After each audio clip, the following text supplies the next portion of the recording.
Got some new parts for the death cart.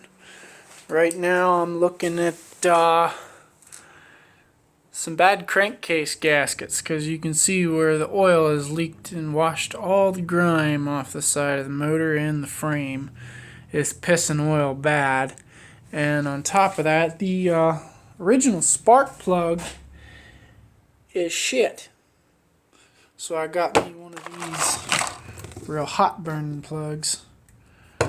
So make a little more horsepower.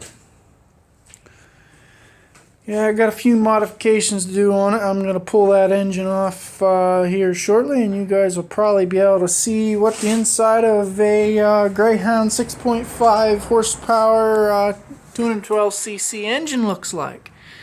For those of you that's never tore them apart before, I'm about to, not knowing jack shit about how the inside of this engine works, other than knowing how to tear apart small engines. I've never ripped this particular model